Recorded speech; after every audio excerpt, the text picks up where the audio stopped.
So a little while ago, I did a video about a teacher who was very frustrated about the state of the 5-year-olds that were in her class.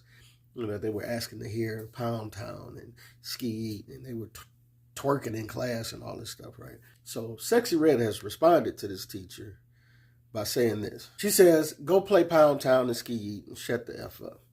And then she says, I'm going to make some kids bop songs for y'all for real. We don't need the kids bop song. What we need you to do is have any type of sense in your peon brain and ask yourself, Sexy Red, why would you play, or why would you even want your songs to be played for 5-year-olds? I understand your hood rat ways and that this is how you make your money. Like, you do your thing. Music is what it is today, and that's just how things work. But it's some things that kids don't need to be attached to. It's just like if Snoop Dogg saw a 5-year-old smoking, right? Like, do you think Snoop Dogg should approve that? Even though he's the poster child for smoking and all this stuff all his life. Do you think that should be something that Snoop Dogg should approve of? Of course not. So why would a 5-year-old need to be listening to Sexy Red? But this is the ridiculousness of the parents that the teacher was talking about. Because you can't really be mad at the kids, because this is what the kids are being taught. It's goofy parents like Sexy Red that are at home playing these type of songs for their kids, right? It's goofy parents like Sexy Red that are at the crib teaching their daughters how to twerk in diapers. You know what I'm saying? So you can't blame the kids. Some will say you can't blame the parents because they don't know better. I'm not going to go that far, but you would think at least that the parents would be happy that their kids will go to an environment where they're being taught better than what the parent has to offer. But no, the parent instead is mad that they're being taught better and doesn't want them to be taught better. But you have a teacher telling them, no, this is not how you want to conduct yourself as a young lady. You don't want to talk about your private parts or use your private parts in that manner. You don't even know that your private parts as a child can be used in this manner. So why would you be singing these type of songs? You want to respect yourself and be a respectful young child and follow rules, and we're going to play and have toys and things like this, and we're going to be respectful and nice.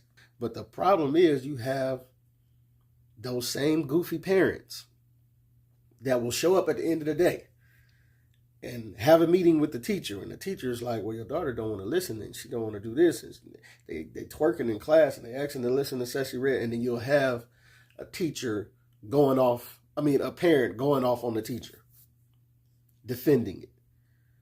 That is the quintessential Sexy Red, or any chick that listens to her. This is what they're going to do for the most part. It's some chicks that got enough of a brain to know that, hey, even though I like to listen to this, and this is my ratchet ways, and this is how I turn up, that this ain't what I need to give my daughter or my son to turn up to.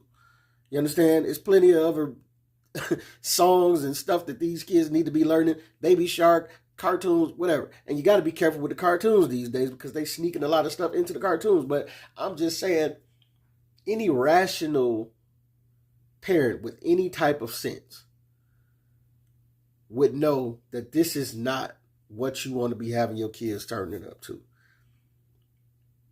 Singing about twerking and sucking D and getting smacked and all that. Like, why would you? And Charleston White said this, and y'all ain't gonna be happy till it becomes true. But he said they are feeding this agenda to young black girls because they want a reason to make young black girls be the most assaulted, SA'd, if you know what I'm saying. They want young black girls to be the most taken advantage of when it comes to that. So the best way to do that, and the best way to make sure that nobody feels sympathy, the white media and the media in general, make sure they don't feel no sympathy when young black girls are being kidnapped or being assaulted or being treated in a harmful way is to make sure that they are all sexualized. Is to make sure that at 5 years old they're twerking and singing these sexually explicit lyrics, so that subconsciously, when they are done wrong, it's like, oh, well, they wanted it anyway. They say that black women, I can't remember who made this quote. It may have been Dr. Umar or Tariq Nasheed. But they say that young black women from the ages, I guess, from 12 to 17 on the black market is the most desirable to these people that are snatching up kids and kidnapping and doing all type of, you know what I'm saying? So, ladies, we got to stop preparing them to fall into this trap, because it is a clear agenda that's being made to help this happen. And for the fellas, it's a clear agenda that's made for the fellas too with the music. Don't think because we talking about the Sexy Reds and the Suki Hanas, it's a lot of women that are on right now as far as music, so the attention seems to go there more than, but yeah, don't make no mistake. We got a whole lot of NBA young boys and, Chief Keefs, but we know all the drill rappers.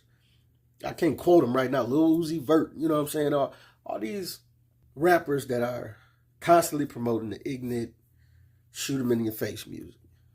We know that, all right? It's a cycle. It's a cycle. I did a video not too long ago. They got a little baby's party. And they got the kids. The one boy looked like he barely just started walking. And they got guns and money and champagne bottles there for the kids. And they playing the ignorant music. And it's a cycle. If you start the kids that young on this type of ignorance, it is going to permeate through their life. Some people are able to say, this is only entertainment. Most people are not. And that's your kids included. When they start hearing these repetitive songs about killing and hurting and kidnapping and slinging dope, this is the stuff that they're going to emulate. This is why you have stories of young kids that are getting a hold to their parents' guns and popping the pills that their parents left out while they sleep. There was a story about that I did. The kid got a hold to the pills, ate some, got a hold to the gun, shot his brother. And these are kids. So imagine when they come to be full adults. It's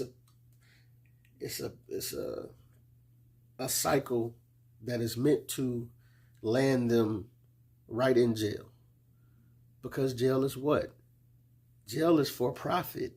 People profit off of filling up the beds in jail. It's heavily profited upon. So the more that they can teach kids to want to grow up and rap this way, to then guide a whole bunch of other ignorant children that are listening to the jail as they listening to it. You know what I'm saying?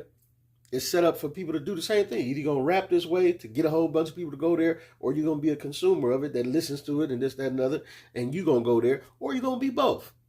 Like Young Thug or whatever, right? He's a rapper, famous, but still want to do gangster stuff, right? And there you have it both, and he's in prison along with a bunch of his crew. And I'm just saying, man, I understand as adults, this is maybe how you want to carry yourself. Like Tariq Nasheed is like, he understands Sexy Red. If she's already this ratchet, and, it's like, which one would you rather be? Would she rather be ratchet on a, Section 8 sitting in the hood broke, or would she rather be ratchet getting to a bag? A young mind is going to want to get to the bag always. But at some point, you are going to have to pay for the stuff that you're putting out there. Because at some point, it's going to start to be it's going to reach your family and affect your family. And then, I'm just saying, Sexy Red, get your money, all of that, right? But at some point, you're going to look at the stuff that you did and the ways that you led people out here, and it's not going to be as fun and funny as it used to be. And with that said, I'm going to pray for you. You understand what I'm saying? Because you don't see it now. But, I mean, we all don't. We all was young and dumb at some point. But it comes a point where you start to mature and you start to feel a little different about the stuff you used to do. And I hope you have a change of heart sometime soon. Because it's a lot of young girls that's going to pay the price because of the actions that you are taking. This is your boy P. Cam. Let me know what you think, what you don't think. Get at your boy.